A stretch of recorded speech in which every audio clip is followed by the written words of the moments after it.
آج ہمارا موضوع ہے عالمگیر نبوت، یعنی نبی کریم رؤوف الرحیم صلی اللہ علیہ وسلم کی نبوت کا لامحدود ہونا، پوری دنیا کے لیے آپ کا نبی بن کر تشریف لانا، یہ ہمارا آج کا موضوع ہے۔ اس سلسلے میں ہماری گفتگو دو حصوں پر مبنی ہوگی۔ نمبر 1، آپ صلی اللہ علیہ وسلم کا نبی ہونا۔ نمبر 2، آپ صلی اللہ علیہ وسلم کا عالمگیر اور پوری دنیا کا نبی ہونا۔ یہ تقسیم بالکل آسان ہے اور ایک نیچرل سی بات ہے کہ یہ تقسیم ہونی چاہیے بھی تھی اور اسی طریقے سے ہمیں گفتگو کرنا چاہیے تھی۔ تو یہ جو دو حصے ہیں، ایک آپ صلی اللہ علیہ وسلم کی نبوت اور دوسرے آپ کی عالمگیر اور پوری دنیا کے لیے نبوت۔ ان میں سے جو پہلا حصہ ہے وہ ہے آپ صلی اللہ علیہ وسلم کی نبوت، آپ صلی اللہ علیہ وسلم کے دعوی نبوت میں آپ کا صادق ہونا۔ اس سلسلے میں جو علماء نے طریقہ کار اختیار کیا ہے وہ اس طرح ہے کہ بالکل دو لفظوں میں علماء نے بات کو مکمل کر دیا۔ نمبر 1، آپ صلی اللہ علیہ وسلم نے نبوت کا دعویٰ کیا۔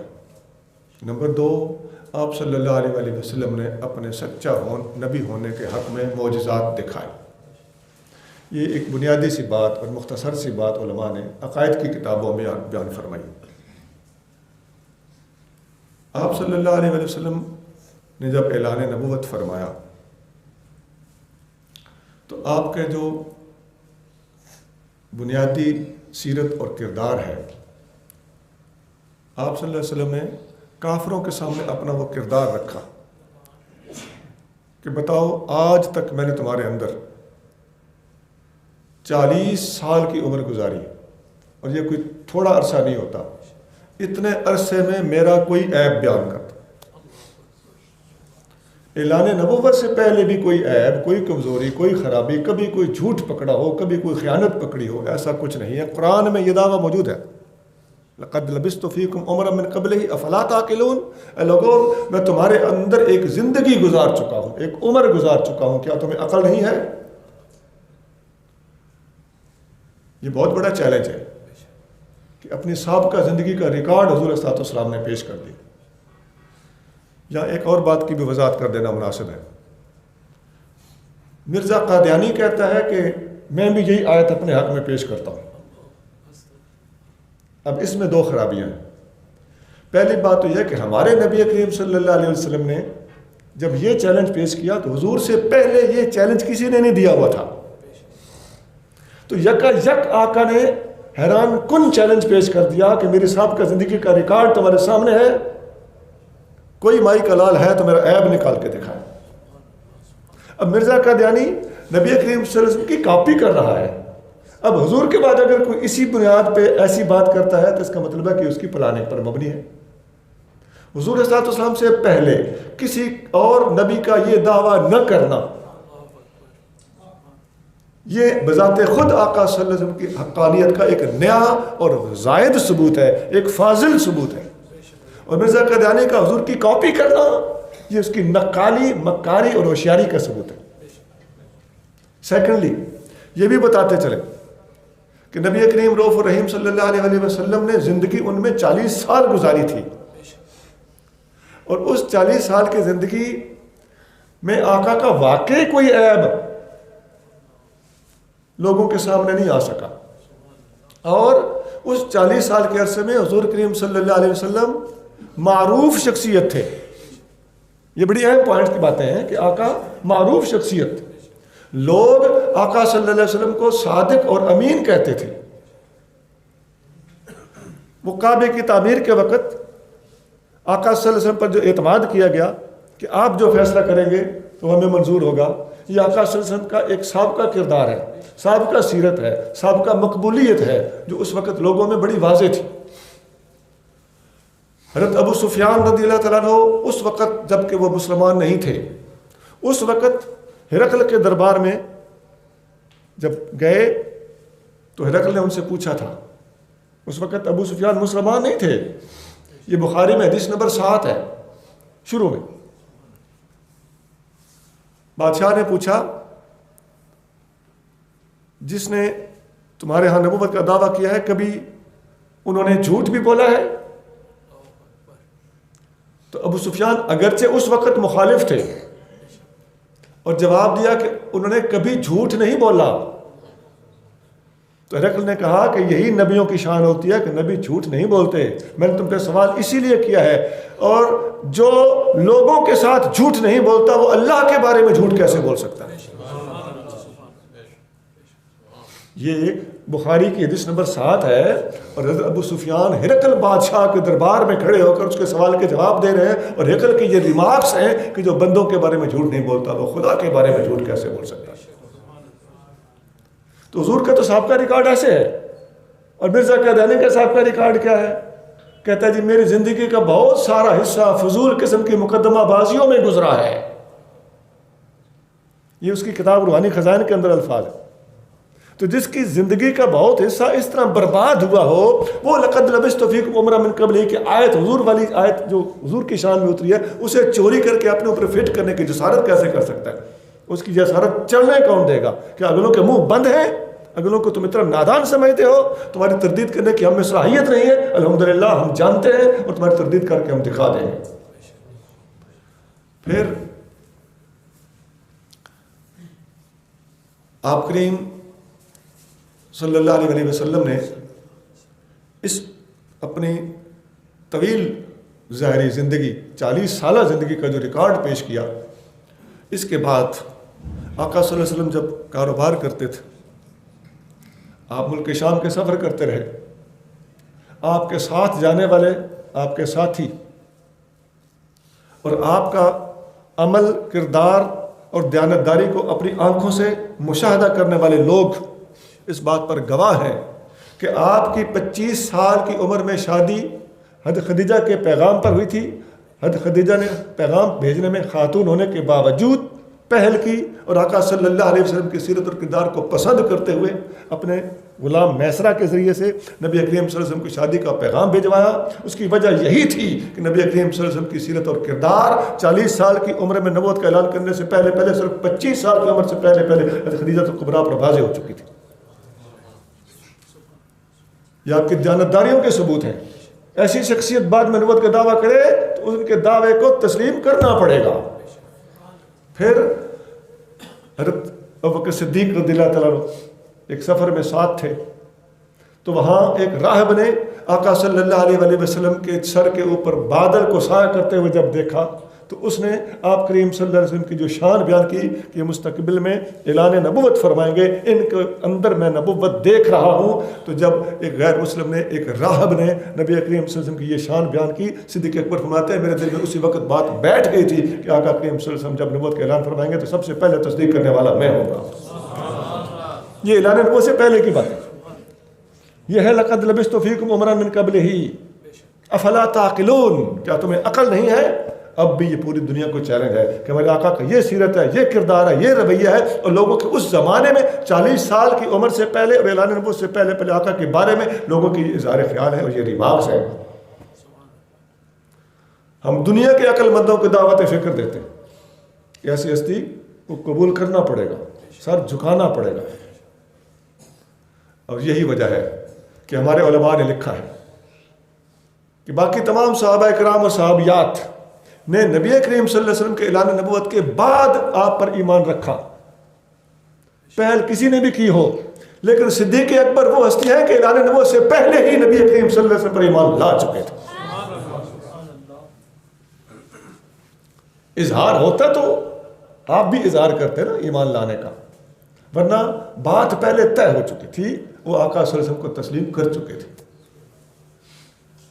پھر جیسے ہی آپ نے اعلان نبوت فرمایا اور اعلان نبوت جب پہلی وحی اتری تو وہ حدیث پڑھنے کے قابل، خدا کی قسم بخاری کی شروع میں حدیث نمبر 3 ہے. وہ حدیث انسان پڑھتا ہے تو صاف پتہ چلتا ہے کہ اس قدر سادگی اور اس قدر نبی کریم صلی اللہ علیہ وسلم کے اوپر پہلی وحی کے نازل ہونے کے بعد آقا صلی اللہ علیہ وسلم کا اس وحی کو ریسپانس جس طریقے سے تھا اس سے صاف پتہ چلتا ہے. خدا کی قسم حدیث پڑھنے کے قابل. پتہ چلتا ہے کہ آقا کریم صلی اللہ علیہ وسلم کا ایک ایک لفظ، ایک ایک حرف اور ایک ایک عمل عین اس بات کا زندہ ثبوت ہے کہ آقا صلی اللہ علیہ وسلم سچے نبی ہیں۔ پھر جب اعلان نبوت ہو چکا تو آپ ذرا غور کیجئے کہ سب سے پہلے آقا پر ایمان کون لایا؟ دیکھیے کسی بھی شخصیت کے جاننے والے، سمجھنے والے، تعلق رکھنے والے قریبی حضرات اس کو سب سے زیادہ جانتے ہوتے ہیں۔ بھائی بچپن کے یار سے زیادہ کون جان سکتا ہے؟ آج کتنے دنیا کے لوگ ہیں کہ ان کے بچپن کے یاروں پر ان کی باتیں، ساری بچپن والی باتیں ظاہر ہوتی ہیں، عیاں ہوتی ہیں، لیکن نبی کریم صلی اللہ علیہ وسلم کا بچپن کا یار صدیق اکبر وہ یار ہے کہ سب سے پہلے ایمان ہی یار صدیق اکبر لائے، جو بچپن کے یار ہیں، جن سے کوئی چیز پوشیدہ نہیں تھی۔ پتہ چلتا ہے بچپن کے یار کا ایمان لے آنا آپ کے بچپن میں ہی بے عیب ہونے کا سبب ہے۔ پھر سیدہ خدیجہ الکبریٰ رضی اللہ تعالیٰ عنہ خواتین میں سب سے پہلے ایمان لائیں۔ ایمان سے بتائیے گھر کی چار دیواری کے اندر سب سے زیادہ جاننے والا کون ہوتا ہے؟ بیوی سے بڑھ کے ہے کوئی بندہ جو کسی کو جان سکتا ہو؟ تو سب سے پہلے آپ کی زوجہ مطہرہ آپ پر ایمان لے آئے۔ اور مرزا قادیانی کے گھر کے معاملات ہم جانتے ہیں کیا ہوا، بیوی نے کیا کیا، بیٹوں نے کیا کیا، ایک نے کیا کیا، دوسرے نے کیا کیا۔ مرزا قادیانی کے فیملی کے احوال پڑھنے کے قابل ہے۔ ایک بیٹا تو ساری زندگی اس پر ایمان نہیں لایا، کیوں؟ گھر کا بھیدی لنکا ڈھائے، اندر والوں کو ساری گیم کا پتہ ہوتا ہے۔ اور یہاں سیدہ خدیجہ الکبریٰ رضی اللہ تعالیٰ عنہ آپ کے اعلان نبوت سے پہلے آپ کے کردار کو مان چکی تھیں اور اعلان نبوت کے بعد آپ کی نبوت کو مان چکی ہیں۔ پھر آپ کریم رضی اللہ صلی اللہ علیہ وسلم کے چچا زاد بھائی جو حضور کے گھر میں پلے ہیں، اب ان میں باہم تقدیم و تاخیر پر بحث ہے، ہمارا وہ اس وقت موضوع نہیں۔ سیدنا علی المرتضیٰ رضی اللہ تعالیٰ عنہ حضور کریم صلی اللہ علیہ وسلم کے گھر میں پلے ہیں اور ان کو بھی چار دیواری کے اندر کی ساری بات کا پتہ ہے، اور سب سے پہلے بچوں میں ایمان لانے والی ہستی کا نام ہی سیدنا علی المرتضیٰ رضی اللہ تعالیٰ، وہ بھی مان گئے۔ اور بلا تاخیر جنہوں نے سب سے پہلے جو ایمان لائے، میں ان ہستیوں کے نام لے رہا ہوں، باقیوں کے ایمان بعد میں، تاخیر کتنی ہوئی نہ ہوئی ایک الگ بحث ہے۔ نسبتاً سب سے پہلے ایمان لانے والے یہی ہستیاں۔ اب گھر میں ایک اور کوئی خادم ملازم ہو سکتا ہے، تو حضور کریم صلی اللہ علیہ وسلم کے خادم آزاد کردہ غلام حضرت زید بن حارثہ رضی اللہ تعالیٰ عنہ، یہ بھی حضور کے گھر میں رہتے تھے، ایک عرصے تک ان کو زید بن محمد کہا جاتا رہا تھا۔ پھر قرآن نے ادعوہم لآبائہم کے الفاظ کے ساتھ اس بات کو منع فرما دی کہ ان کو ان کے اپنے باپوں کے نام سے پکارا جائے، تاکہ کسی کو حضور کے بعد نبوت کے جاری ہونے کا وہم نہ ہو۔ آقا صلی اللہ علیہ وسلم کو جب یہ حکم ملا تو آقا نے زید بن محمد کی بجائے ان کو زید بن حارثہ کہنے کا حکم دیا، لیکن اس قدر قرب کہ یہ حضور کریم صلی اللہ علیہ وسلم کے اہل بیت میں شمار ہوتے ہیں، گھر کے فرد ہیں۔ یہ اہل بیت میں شمار ہونا حدیثوں میں موضوع ہے، جامع ترمذی میں حدیث ہے، یہ اہل بیت میں سے۔ حضرت سلمان فارسی کا اہل بیت ہونا، حضرت زید بن حارثہ کا اہل بیت ہونا، حضرت اسامہ بن زید کا اہل بیت ہونا صراحتاً مذکور ہے۔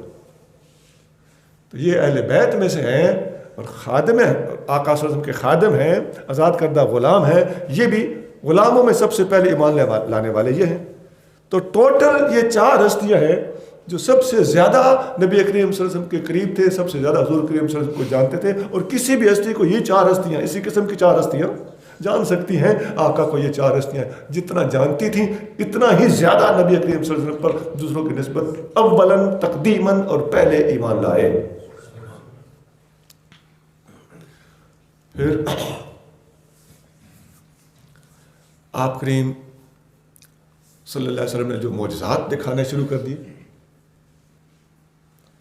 پہلے 6 مہینے تو آقا صلی اللہ علیہ وسلم کو ایسے خواب آتے تھے اماں خدیجۃ الکبریٰ اور اماں عائشہ صدیقہ رضی اللہ تعالیٰ عنہما روایت کرتی ہیں کہ نبی کریم صلی اللہ علیہ وسلم کو 6 مہینے تک اس طرح خواب آتے رہے کہ جیسے صبح کا فلک ہوتا ہے، جو کچھ رات دیکھتے تھے بعین ہی اسی طریقے سے اگلے دن میں ہو جاتا تھا۔ پھر آپ صلی اللہ علیہ وسلم نے اسی لیے ارشاد فرمایا، مسلم وغیرہ میں یہ حدیث موجود ہے کہ سچے خواب نبوت کا 46واں حصہ ہے۔ 46واں حصہ کیسے ہوئے؟ نبی کریم صلی اللہ علیہ وسلم کے اعلان نبوت کے بعد 23 سال کا عرصہ گزرا ہے، اور 6 مہینے سچے خواب حضور کو پہلے آتے رہے۔ خوابوں کا سلسلہ بعد میں بھی جاری رہا ہے، لیکن یہ باقاعدہ سیدنا جبریل علیہ السلام کے ذریعے آنے سے پہلے کی بات ہے کہ سچے خواب آپ صلی اللہ علیہ وسلم کو 6 مہینے تک آتے رہے۔ اس لیے فرمایا چونکہ 6 مہینے 23 سالوں کا 46واں حصہ بنتے، اس لیے علماء نے لکھا ہے کہ آقا نے فرمایا کہ سچے خواب نبوت کا 46واں حصہ ہے۔ اب یہ پچھلی ساری باتیں ساتھ ایڈ کرتے جائیں اور ان چیزوں کا اضافہ کرتے جائیں، آپ کو پتہ چلتا جائے گا کہ آقا کریم صلی اللہ علیہ وسلم کی صداقت قدم قدم پر ظاہر ہو رہی ہے اور ثابت ہو رہی ہے۔ اس کے بعد آپ کریم صلی اللہ علیہ وسلم جو معجزات دکھائے آپ علماء سے سنتے رہتے ہیں، میں ان کی فہرست بیان نہیں کرنا چاہتا اس وقت، اتنا ضرور کہہ دوں گا کہ انگلیوں سے پانی کے چشمے پھٹانا ان گنت مرتبہ ثابت ہے، تھوڑے کھانے کو بہت زیادہ کر کے دکھا دینا کثرت سے ثابت ہے، آپ صلی اللہ علیہ وسلم کا بیماروں کو شفا دے دینا ان گنت مقامات پر ثابت ہے، ٹوٹی ہوئی ہڈی کو صرف ہاتھ پھیر کر تڑک کے ساتھ ٹھیک کر دینا بخاری شریف میں موجود ہے۔ عبداللہ بن عتیق کی ہڈی ٹوٹی، وہ ابو رافع یہودی کو قتل کرنے گئے تھے جو گستاخ تھا، تو ان کی ہڈی ٹوٹ گئی ٹانگ کی، آپ واپس حاضر ہوئے، نبی پاک نے صرف ہاتھ پھیرا اور ٹک کی آواز آئی تھی تو ہڈی ٹھیک ہوگی۔ اس قسم کی کثرت سے حدیثیں موجود ہیں۔ اور وہ سورج کا پلٹنا اور چاند کا 2 ٹکڑے ہونا، یہ تو دنیا جانتی ہے، اور چاند کے 2 ٹکڑے ہونے کا ذکر تو قرآن میں بھی موجود ہے، اقتربت الساعۃ وانشق القمر، اور صحیح بخاری میں حدیث ہے اور کتابوں میں بھی حدیث ہے کہ مشرکین مکہ نے نبی کریم صلی اللہ علیہ وسلم سے معجزہ مانگا اور باقاعدہ نام لے کر مانگا کہ چاند کے 2 ٹکڑے کر کے دکھاؤ، نبی پاک علیہ السلام نے چاند کے 2 ٹکڑے کر کے دکھا دیے۔ یہ صحیح بخاری میں علامات النبوت کے نام سے ایک چیپٹر موجود ہے، اس کے اندر اس قسم کی حدیثیں موجود ہیں۔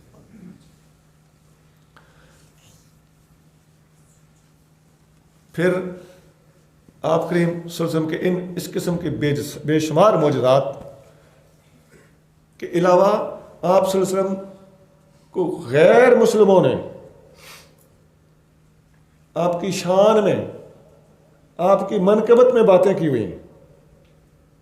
صحیح بخاری میں آتا ہے کہ حضرت ابو سفیان ابھی مسلمان نہیں تھے، تو بارش نہیں ہو رہی تھی، تو آ کے نبی پاک صلی اللہ علیہ وسلم کو عرض کرنے لگی، یا رسول اللہ آپ تو بڑے مہربان ہیں، آپ رحم دل ہیں، آپ صلہ رحمی کا حکم دیتے ہیں، بارش نہیں ہو رہی، آپ کی اللہ سنتا ہے، بارش کے لیے دعا کیجیے۔ اب یہ ابو سفیان جو فتح مکہ کے دن مسلمان ہو رہے ہیں بعد میں، اور یہ بہت عرصہ پہلے مدینہ شہر کے اندر، اپنا مکہ کے اندر نبی کریم صلی اللہ علیہ وسلم کے ساتھ یہ دعا، یہ ریکویسٹ کر رہے ہیں۔ ان باتوں سے پتہ چلتا ہے کہ بہت سے لوگ ایسے تھے جن کو آقا صلی اللہ علیہ وسلم کی نبوت کا اپنے تئیں اندر ہی اندر یہ پتہ تھا کہ ان کی دعا ٹلتی نہیں ہے، لیکن یاد رکھیے ان باتوں سے ایمان ثابت نہیں ہوتا، ایمان اسی وقت ثابت ہوا جب فتح مکہ ہوئی اور وہ باقاعدہ ایمان لائے۔ پھر بارش کے لیے جب آپ نے دعا فرمائی تو پورا ہفتہ بارش جاری رہی، اور ایک ہفتہ گزر جانے کے بعد پھر وہی آدمی کھڑے ہو گئے، دوبارہ عرض کیا حضور اب بارش بند ہونی چاہیے، اب تو مکان بھی گر چلے۔ یہ 2 مختلف حدیثیں ہیں، ایک میں تو ابو سفیان ہے، دوسرے میں کوئی اور صحابی ہے رضی اللہ تعالیٰ۔ تو آپ نے دعا فرمائی، اللہم حوالینا ولا علینا، اے اللہ ہمارے ارد گرد بارش کو لے جا، ہمارے اوپر سے بادلوں کو ہٹا دے۔ فٹافٹ بادل ہٹ گئے۔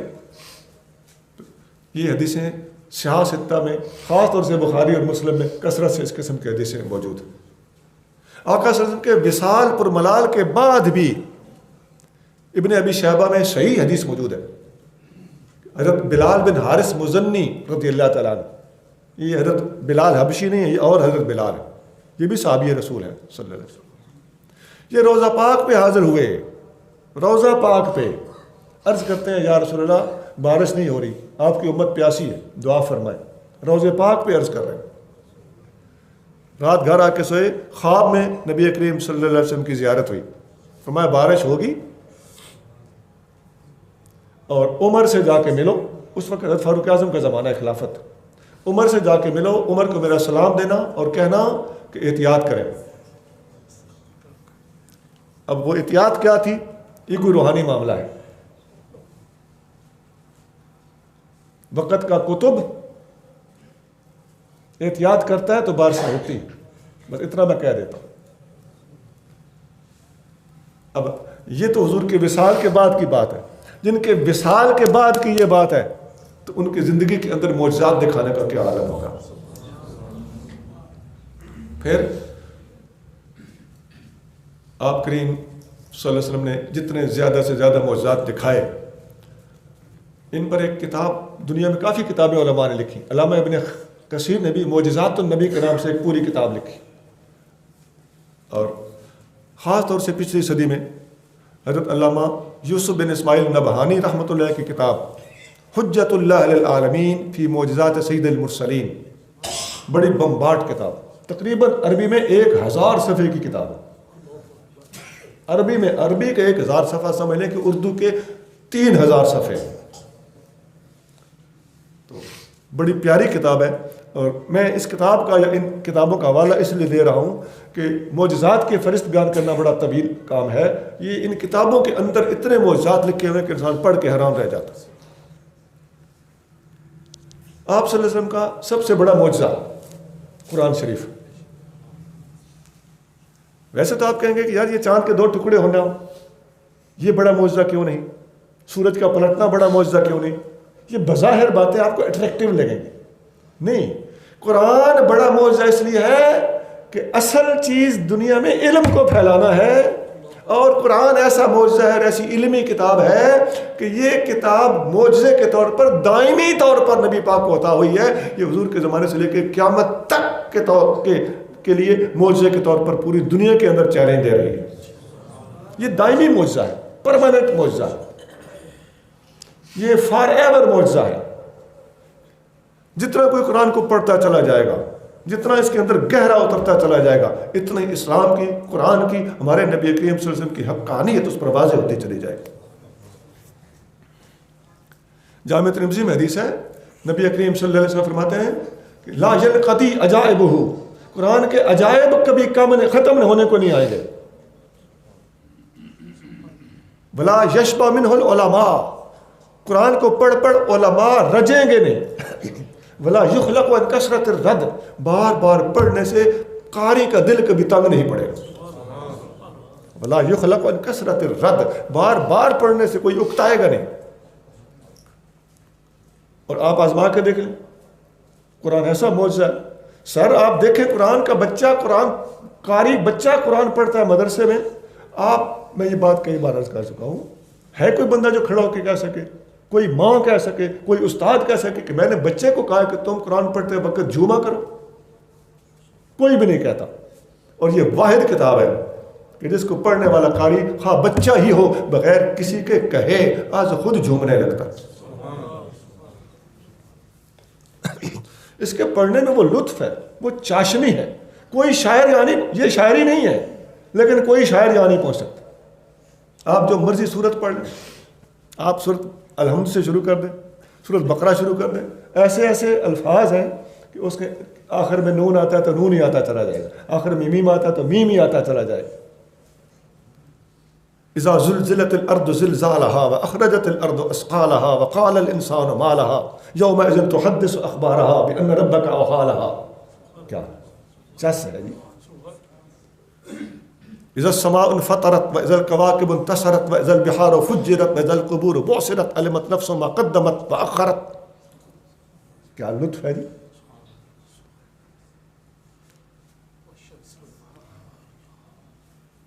والشمس بدحاها آپ پڑھ رہے ہیں, مطلب جو صورت مرضی لے لیں, یہی چاشنی ہے. یہ قرآن کے عجائب ہیں, یہ قرآن کی فصاحت ہے, بلاغت ہے, قرآن کے اندر تغنم ہے. اور مزے کی بات ہے کہ آپ اس کے وزن دیکھیں تو شعر بالکل نہیں بنتا. کوئی 2 مسلسل آیتیں بھی شعر کی طرح ہم وزن نہیں ہے, لیکن چس اتنی زیادہ ہے کہ کوئی شاعر جہاں نہیں پہنچ سکتا. آپ نے بڑا مشہور واقعہ سنا ہوا ہوگا کہ مکہ کے قریش کعبے کے باہر بیٹھ کر آپس میں شعر و شاعری کے مقابلے کرتے تھے. تو ان کے مقابلے کے دن سے تھوڑی دیر پہلے کسی صحابی رسول صلی اللہ علیہ وسلم نے سورۃ کوثر کعبے کی دیوار پہ لکھ دی تھی. انا اعطیناک الکوثر فصل لربک وانحر ان شانئک هو الابتر. وہ پہلے جیسے میں نے آیتیں پڑھی ہیں اسی طرح اس کو بھی ذرا پڑھیے. تو اگلے دن تمام شاعروں کے آنے سے پہلے جو شاعر پہنچا ہوا تھا اس نے وہاں پہنچ کر اس 3 آیتوں کے نیچے اپنے طرف سے چوتھا جملہ لکھ دیا, واللہ ما ھذا قول البشر. اللہ کی قسم یہ کسی بشر کا کلام نہیں ہے, یہ کسی انسان کا کلام نہیں ہو سکتا. 3 مصروں پر ہی گوڈے ٹیک دیے. پورا قرآن تو بہت بڑا, بہت پورا قرآن ہے. امام غزالی رحمۃ اللہ علیہ نے اپنی کتاب الاقتصاد فی الاعتقاد کے اندر مسیلمہ کذاب کا واقعہ لکھا ہے کہ مسیلمہ نے بھی قرآن کا مقابلہ کرنے کی کوشش کی تھی. اس نے اپنے طرف سے ایک صورت گھڑی.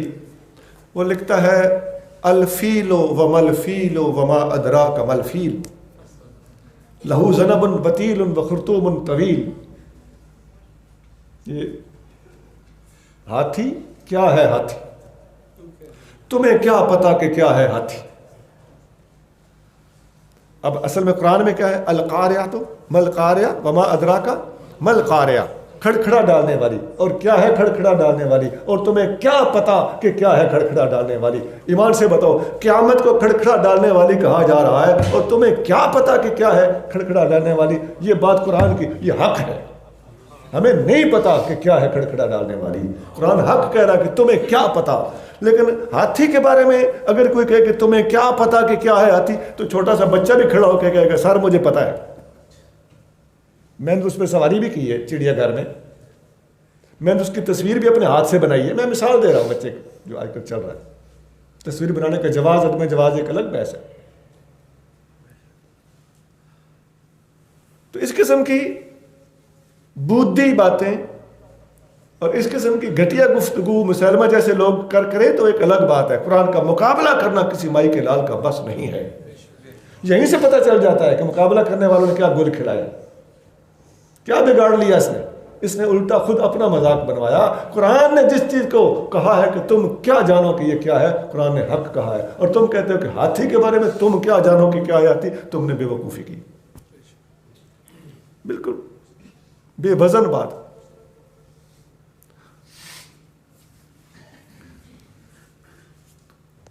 قرآن گویا معجزہ ہے. قرآن اپنی حقانیت منوا چکا ہے, اپنا آپ منوا چکا ہے.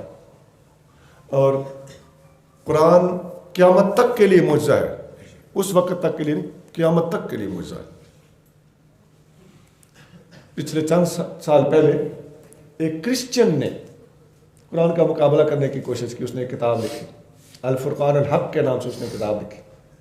وہ میرے پاس کتاب اس میں PDF میں موجود ہے. میں نے وہ دیکھی, اس کا میں نے رد کیا ہے اپنی کتاب میں.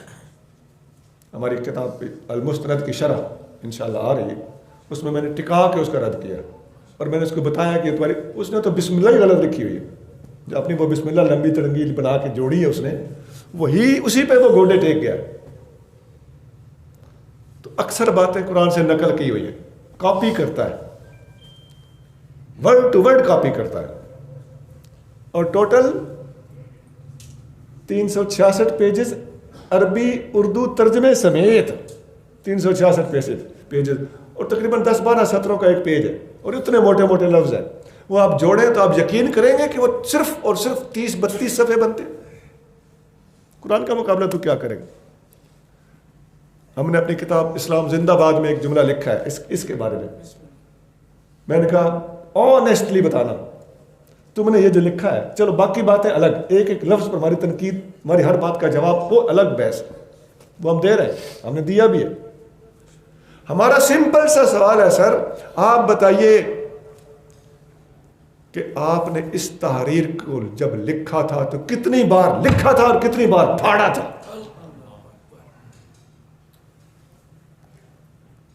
اگر اس کے اندر تھوڑی سی بھی آنیسٹی ہے، خدا کی قسم میری اس بات کے سامنے جھک جائے گا. قرآن ایسا نہیں ہے کہ لکھا جاتا رہا اور معاذ اللہ اور اس کو پھر فیئر کرنا پڑا ہو. جیسے ہی اترتا گیا نبی کریم صلی اللہ علیہ وسلم کو یاد ہوتا گیا اور صحابہ کرام تک پریویل ہوتا گیا، پھیلتا گیا، پہنچتا گیا.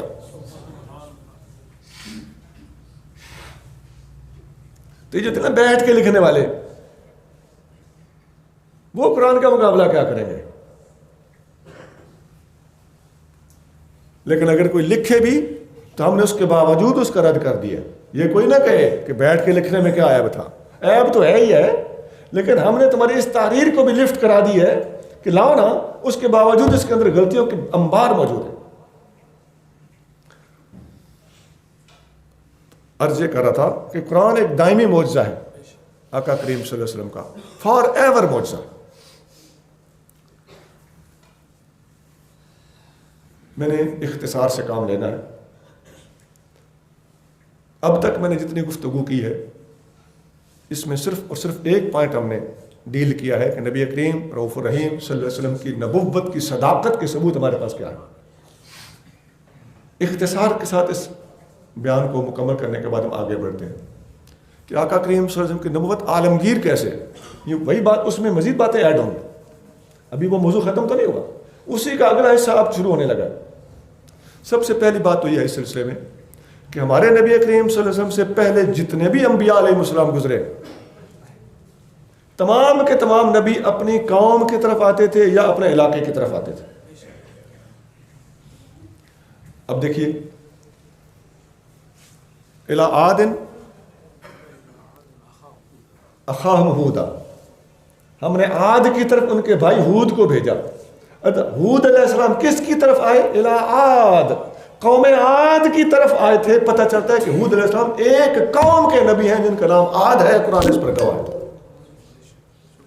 اسی طرح الی سمود، سمود کی طرف کون بھیجے گئے؟ اخاہم صالح. اب سمود بھی ایک قوم ہے، ان کی طرف ان کے بھائی حضرت صالح علیہ السلام کو بھیجا گیا. اب قوم کا نام عاد ہے، نبی کا نام ہود ہے. قوم کا نام سمود ہے اور نبی کا نام صالح ہے. اب الی مدین اخاہم شعیبہ، قوم نہیں، اب کیا ہو گیا؟ اب علاقہ ہو گیا. مدین ملک ہے، اب علاقے کا نام آ گیا. گویا پہلے قوموں، یعنی اسی لیے میں نے کہا تھا کہ کچھ نبی قوموں کو بھیجے گئے، کچھ نبی علاقوں کو بھیجے گئے. تو الی مدین اخاہم شعیبہ، اور مدین کی طرف ان کے بھائی شعیب کو بھیجا گیا. اور آپ جانتے ہیں کہ شعیب علیہ السلام موسیٰ علیہ السلام کے ہم اثر ہیں. موسیٰ علیہ السلام سے سینئر تھے عمر میں، سسر بھی ہیں. یہ وہی زمانہ ہے. تو موسیٰ علیہ السلام بنی اسرائیل کے نبی. اس وقت بھی یہودی مانتے ہیں کہ موسیٰ علیہ السلام صرف بنی اسرائیل کے نبی، صرف یہودیوں کے نبی. وہ خود کہتے ہیں، یہودی یہ کلیم ہی نہیں کرتے کہ موسیٰ علیہ السلام پوری دنیا کے نبی ہو یا کسی اور کے نبی ہو. اس وقت بھی یہودی ہونے کے لیے یہودی خون ضروری ہے. یہودی کہتے ہیں کہ ہماری نسل میں سے آئے گا تو یہودی بن سکے گا. یہ یہودی اس وقت دنیا میں نہیں پھیل رہے، یہی وجہ ہے. باقی شرارتیں وہ کر رہے ہیں لیکن ان کا مذہب ترقی نہیں کر رہا. لوگ یہودی نہیں ہو رہے. کیوں؟ وہ کسی کو اپنے مذہب میں آنے کی اجازت ہی نہیں دیتے. کیوں؟ ان کے لیے ضروری ہے. وہ کہتے ہیں کہ یہودی ہونے کے لیے یہودی خون، یہودی نسل، یہودی خاندان کا بنی اسرائیل میں سے ہونا ضروری. تو ان سے تو جان ہی چھوٹی، خود ایڈمٹ کرتے ہیں. یہی معاملہ حضرت عیسیٰ علیہ السلام کے بارے میں اللہ تعالیٰ قرآن شریف میں ارشاد فرماتا ہے وَإِذْ قَالَ عِيسَىٰ ابْنُ مریم، جب کہا عیسیٰ بن مریم نے یا بنی اسرائیل انی رسول اللہ علیکم، اے بنی اسرائیل میں تمہاری طرف رسول بن کے آیا ہوں، اللہ کا رسول بن کے آیا ہوں۔ لفظ بنی اسرائیل موجود ہے، یہ میں نے مختلف نبیوں کے مختلف قوموں اور علاقوں کی طرف بھیجے جانے کے میں نے آپ کو سیمپلز دیے ہیں، مثالیں دی ہیں۔ ایسا بھی ہے، آپ فرمانے ایک وقت میں کئی نبی، ایسا بھی ہوا۔ اچھا، پھر عیسیٰ علیہ السلام ان کے بارے میں انجیل میں اب بھی لکھا ہوا موجود ہے۔ انجیل کہتی ہے کہ عیسیٰ علیہ السلام کے بارے میں کہ میں بنی اسرائیل کی کھوئی ہوئی بھیڑوں کی طرف بھیجا گیا ہوں۔ بنی اسرائیل کی کھوئی ہوئی بھیڑوں کی طرف بھیجا گیا، پتہ چلتا ہے کہ بنی اسرائیل کی طرف گئے، پوری دنیا کے آپ نبی نہیں ہے۔ ایک انجیل برنباس اس وقت دستیاب ہے، فقیر کے پاس بھی موجود ہے، اردو میں بھی ہے، انگلش میں بھی ہے۔ انجیل برنباس میں لکھا ہوا ہے کہ حضرت عیسیٰ علیہ السلام کے پاس کنعان کے ملک سے ایک عورت آئی، شہر سے، علاقے سے ایک عورت آئی، اس کے پاس اس کے ساتھ اس کی بیٹی تھی۔ وہ عیسیٰ علیہ السلام کے پاس لوگ بیٹھے ہوئے تھے، دم کرا رہے تھے، تو وہ آ کے کہنے لگی میری بیٹی کو بھی دم کریں، اس پر آسیب ہے۔ تو آپ علیہ السلام نے فرمایا کہ میں تمہیں دم نہیں کر سکتا۔ اس عورت نے زور دیا، مجبور کیا، ریکویسٹ کی، تو آپ نے فرمایا کہ میں اپنے بچوں کی روٹی کتوں کو نہیں ڈال سکتا۔ بڑے سخت الفاظ ہیں، برنباس کے اندر موجود ہے، میرے پاس موجود ہے برنباس۔ مطلب یہ تھا کہ میں جن کا نبی بن کے آیا ہوں، میں انہیں فیض یاب کرنے آیا ہوں، پورے دنیا یا دوسرے شہروں کے لوگوں کو میں فیض یاب نہیں کر سکتا۔ پھر وہ خاتون بھی بڑی سمجھدار تھی، اس نے کہا حضور بادشاہوں کے بچے ٹیبل پہ روٹی کھاتے رہتے ہیں اور ٹیبل سے نیچے روٹی گر جاتی ہے تو کتے کھا لیتے ہیں۔ اب بتائیے، صاف پتہ چلتا ہے کہ آپ علیہ الصلوۃ والسلام نے اس خاتون کی بیٹی کو دم کرنے سے انکار صرف اس لیے کیا تھا کہ آپ اس کے نبی نہیں تھے، اس کے نبی پوری دنیا کے نبی ان کے بعد آنے تھے، جن کا نام محمد مصطفیٰ صلی اللہ علیہ وسلم۔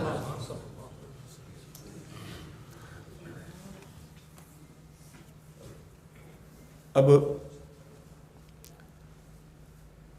ہر نبی قوم، علاقے، بولی کی طرف نبی بن کے آ رہا ہے۔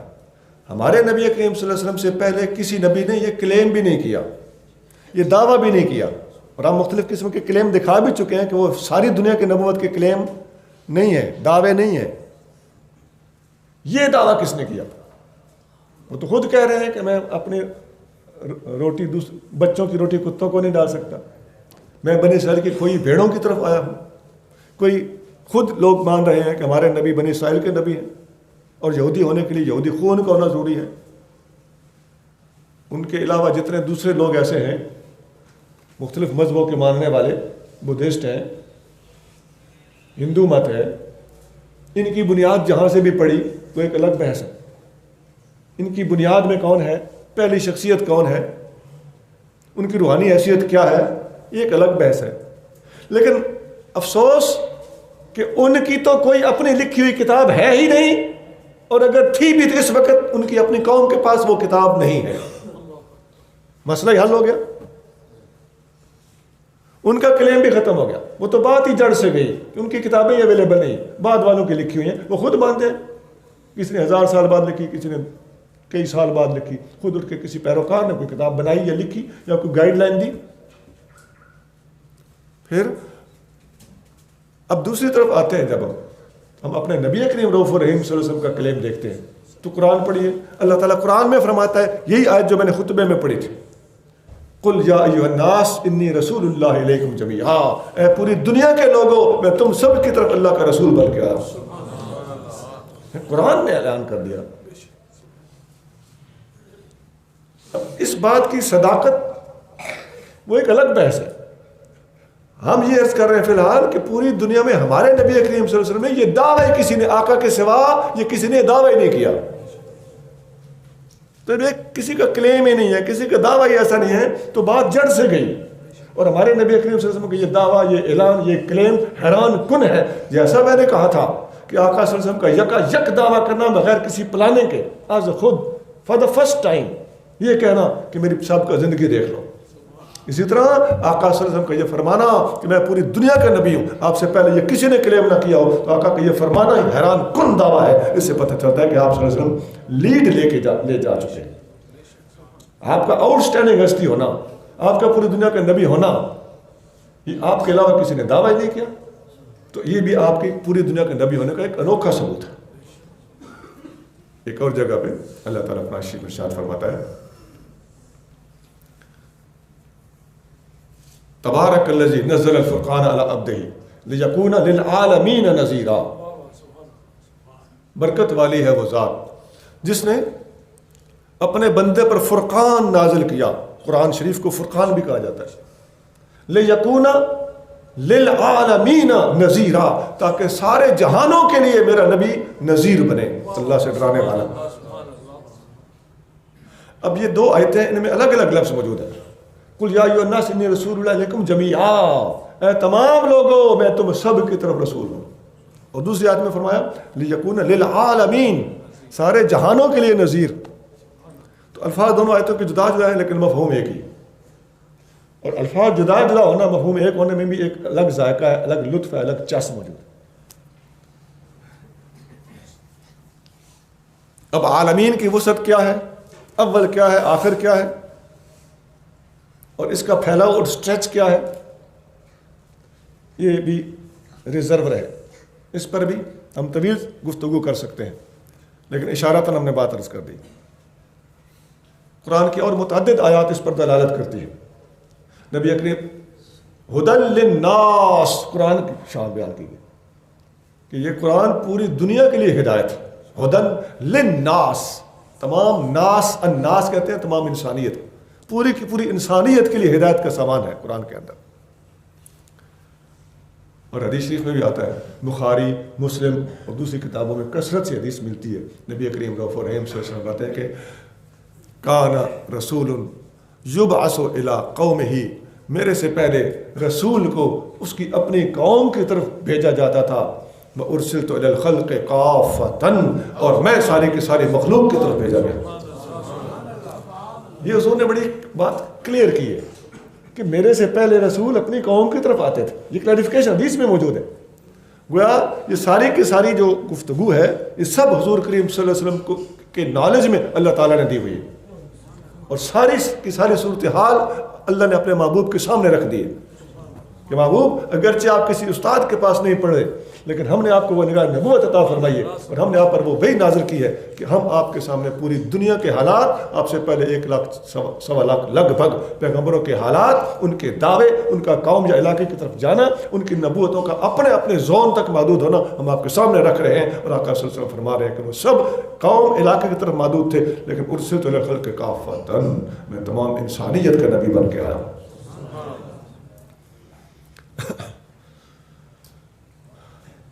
یہ حدیث کثرت سے کتابوں میں موجود ہے کہ میری 5 خصوصیات ہیں. ان میں آخر میں یہ آتا ہے کہ ارسلت الی الخلق کافۃ، میں تمام مخلوقات کا نبی بن کے آیا. مجھے جامع کلام دیا گیا ہے، مجھے 1 مہینے کی مسافت کا روب دیا گیا ہے، ساری کی ساری زمین میرے لیے مسجد بنا دی گئی ہے، غنیمتیں میرے لیے حلال کر دی گئی ہیں، اور ہر نبی اپنے علاقے میں جاتا تھا اور مجھے ساری دنیا کا نبی بنا کر بھیجا گیا. ایک حدیث مسلم شریف میں موجود ہے. اب اس حدیث کے الفاظ بھی ذرا رنگ انداز جدا گانا ہے، شان مختلف ہے. آقا صلی اللہ علیہ وسلم فرمایا، ارس بعثت الی کل احمر و اسود، میں ہر گورے اور ہر کالے کی طرف نبی بنا کر بھیجا گیا. الفاظ ذرا مختلف ہیں، لیکن آقا صلی اللہ علیہ وسلم نے جس ٹھاٹھ کے ساتھ اور جن محتاط الفاظ کے ساتھ اور الفاظ بدل بدل کے ایک حقیقت کو جس طرح واضح فرمایا ہے، یہ الفاظ بھی اپنی مثال آپ ہیں. اور ان میں سے کوئی بات میں نے آپ کو بغیر سند کے نہیں بتائی. اکثر قرآن ہے یا بخاری، مسلم اور سیاستہ کی حدیث ہیں.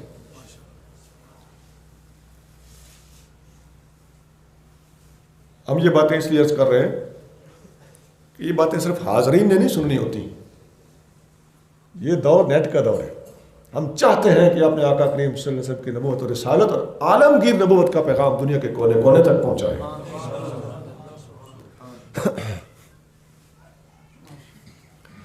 پھر یہ تو آقا صلی اللہ علیہ وسلم کا اپنا دعویٰ تھا. آقا سے پہلے یہ دعویٰ کسی نے نہیں کیا, اور آقا صلی اللہ علیہ وسلم نے اولاً پہلی ہستی ہیں جنہوں نے یہ دعویٰ کیا ہے اور دلیل کے ساتھ کیا ہے. پھر نبی کریم رؤوف الرحیم صلی اللہ علیہ وسلم نے جہاد جو شروع کیا, اور وہ حدیث میں آتا ہے کہ غنیمتیں میرے لیے حلال کی گئی, اور جہاد آپ صلی اللہ علیہ وسلم جس طریقے سے کیا ہے, یہ طریقہ جہاد کی یہ وسعت, امرت ان اقاتل الناس, مجھے حکم دیا گیا ہے کہ میں تمام لوگوں سے جنگ کروں, حتیٰ یقولوا, حتیٰ کہ وہ کہہ اٹھے لا الہ الا اللہ. اب یہ حدیث, اس کے متعلق آیتیں, اس کی ڈیٹیل, اس پر امت کے علماء کے اقوال اور تبصرے وہ قابل بیان ہیں, قابل مطالعہ ہیں اور قابل فہم ہیں. اس حدیث سے پتہ چلتا ہے کہ اس جنگ اور جہاد صرف دفاعی جہاد کا نام نہیں ہے. جو لوگ مسلمان ہونے کے باوجود اس قسم کی بزدل گفتگو کرتے ہیں, ان کو صورتحال کا پتہ نہیں ہے. اپنا مسئلہ ہینڈل کرنا اور اپنا ایشو اور اپنا کیس پٹ اپ کرنا انہیں آتا نہیں ہے, تو وہ پھر دم دباتے ہوئے بھاگتے ہیں. نہیں سر, کلیریفیکیشن موجود ہیں, غلط قسم کے سوالوں کے جوابات موجود ہیں, جہاد کو ناجائز طریقے سے اختیار کرنے والوں کے جواب بھی ہمارے پاس موجود ہیں. جہاد کرنے کے کچھ آداب ہیں, لیکن اس کا مطلب یہ نہیں ہے کہ آپ مستشرقین سے متاثر ہو کر, غیر مسلموں سے متاثر ہو کر, کچھ حکومتوں سے متاثر ہو کر, کچھ اپنی ذاتی مجبوریوں کی وجہ سے ہتھیار ڈال کر, گوڈے ٹیک کر آپ قرآن و سنت کو محرف کرنا شروع کر دیں. خدا کا خوف کیجئے سر, پراپر جواب دیجئے. اور ایسا یہ ایک نہیں ہے, اور بھی کئی موضوعات ہیں جن پر لوگوں نے یہ ری ایکشن کے طور پر, رد عمل کے طور پر, اپنی نالائکی چھپانے کے لیے اور مخالفین کے جوابات صحیح نہ دے سکنے کے وجہ سے بہت سے حقائق کا انکار کیا ہے. جیسا کہ نیچریوں نے معجزات کا انکار کیا ہے. سر آپ ان کے بھائی ہیں, سگے بھائی.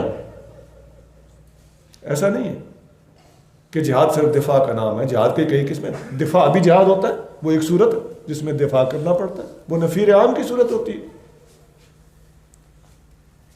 اگر حالات اجازت دیں, وسائل اجازت دیں, مین پاور اجازت دے, بارودی طاقت اجازت دے, اور آپ نے باقی سارے مختلف طریقوں سے اتمام حجت کر لیا ہو, تو اب بالکل یہ حدیث وہاں پر صادق آتی ہے کہ امرت ان اقاتل الناس, مجھے حکم دیا گیا ہے کہ میں لوگ جب تک لا الہ الا اللہ محمد رسول اللہ نہ پڑھے ان کے خلاف جہاد کروں. پھر جب کوئی مسلمان اگر خدا نخواستہ مرتد ہو جائے تو اس کی سزا موت. صحیح بخاری میں حدیث ہے, من بدل دینہ فاقتلوہ. اس کی وجہ کیا ہے؟ میں اس وقت مستشرقین اور متشرقین سے متاثر حضرات کے جواب دے رہا ہوں, تو ہم ان دوستوں کو ریکویسٹ کرتے ہیں کہ سر آپ ذرا غور کیجئے, اس بات پہ ذرا غور کیجئے, بجائے اس کے کہ آپ ان کے اس ایشو کے سامنے ہتھیار ڈال دیں. آپ اس بات کو سمجھیں, یہ تو اسلام کی حقانیت اور نبی کریم صلی اللہ علیہ وسلم کے عالمگیر نبی ہونے کا ثبوت ہے. اس لیے کہ اسلام کے علاوہ کوئی بھی دین اس وقت دنیا میں اپنا وجود قائم رکھنے کا حق نہیں رکھتا.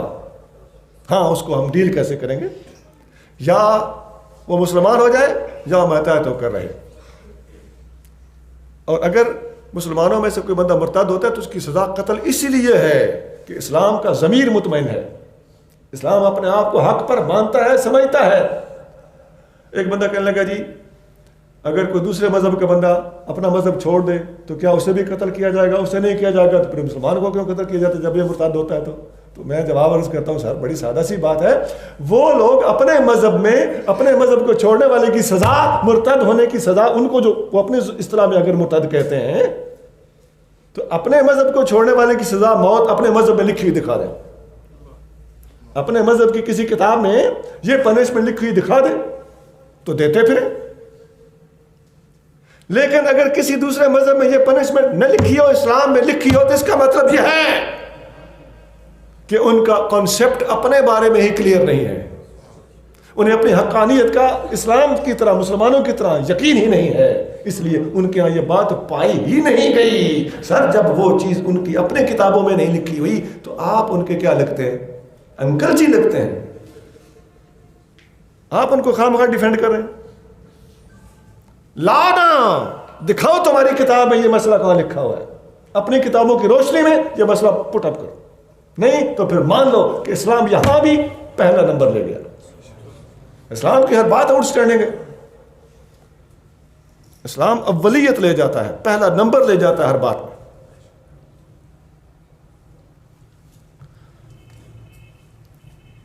اس کی میں اور کئی مثالیں دے سکتا ہوں لیکن میں نے وائنڈ اپ کرنا ہے۔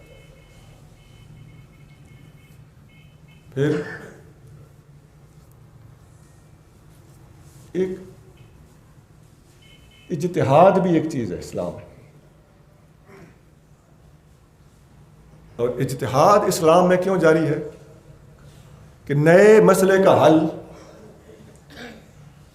آپ نے علماء سے لینا ہے، قرآن حدیث کی روشنی میں اب ہر مسئلہ، پوری دنیا کا ہر مسئلہ حل کیا جائے گا۔ کیوں؟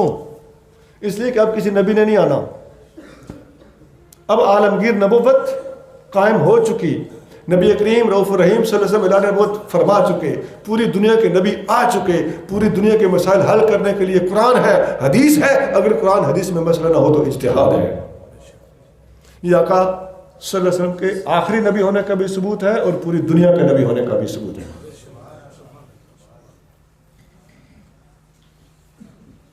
اور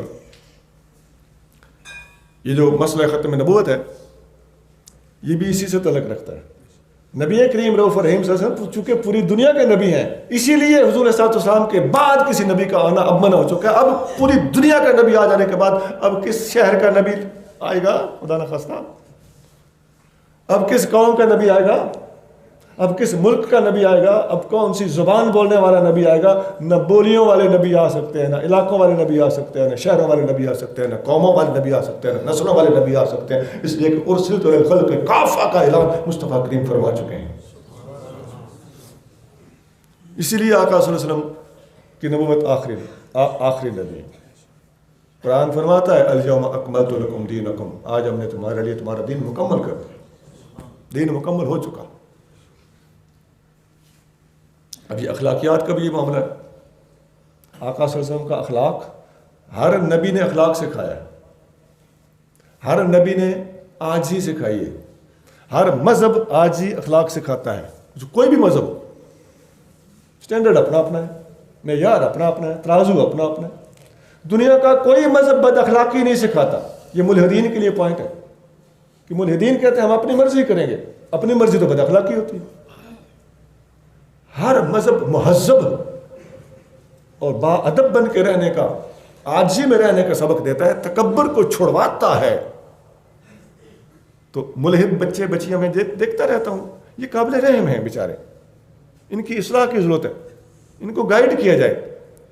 ہمیں امید ہے کہ ان میں اچھے بچے بھی ہوں گے جو باتیں سن کے سمجھ جائیں گے کہ کیا ہم سترے بے مہار بننا چاہتے ہیں۔ کردار ٹھیک کرو، اور خدا نخواستہ اگر کسی کا کردار ٹھیک نہیں ہے تو بد کردار آدمی بھی کم از کم بد عقیدہ تو نہ ہو۔ اپنے نظریات کو تو ٹھیک رکھو، اپنے ذاتی کمزوری تسلیم کرو کہ میں یہ غلطی کر رہا ہوں لیکن یہ کوئی اچھی تعلیم نہیں ہے۔ اس حد تک تو کم از کم نہ گرو کہ تم نے ان چیزوں کو جائز قرار دے دیا ہو۔ تم پیرینیلسٹ، ملحد، دہریہ، ان لوگوں کو ہم یہ شیشہ دکھانا چاہتے ہیں کہ تم لوگ اخلاق سے گر چکے ہو، تمہیں کوئی نہ کوئی مذہب اختیار کرنا پڑے گا، اور مذہبوں میں اسلام اختیار کرنا پڑے گا، اس لیے کہ اسلام سب سے زیادہ اخلاق سکھاتا ہے۔ نبی پاک صلی اللہ علیہ وسلم فرماتے ہیں بعثت لأتمم حسن الاخلاق، میں حسن اخلاق کو اس کی بلندیوں تک پہنچانے کے لیے آیا ہوں۔ اور یہی وجہ ہے کہ جو اخلاق نبیوں نے دیا، اس اخلاق کو اس کی انتہا تک پہنچانے والا نبی بھی نبیوں کی انتہا ہے اور پوری دنیا کا نبی ہے۔ میں نے اپنی گزارشات 2 حصوں میں آپ کی خدمت میں رکھی ہیں۔ نمبر 1، نبی کریم صلی اللہ علیہ وسلم کی نبوت کی صداقت۔ نمبر 2، اسی کا اگلا حصہ، نبی کریم صلی اللہ علیہ وسلم کی نبوت کی صداقت سے بڑھ کر پوری دنیا کا نبی ہونا۔ اللہ کریم ہمیں پوری دنیا میں اسلام کا پیغام پہنچانے کی توفیق عطا فرمائے۔ سبحان ربک رب العزت عما یصفون وسلام علی المرسلین والحمد للہ رب العالمین۔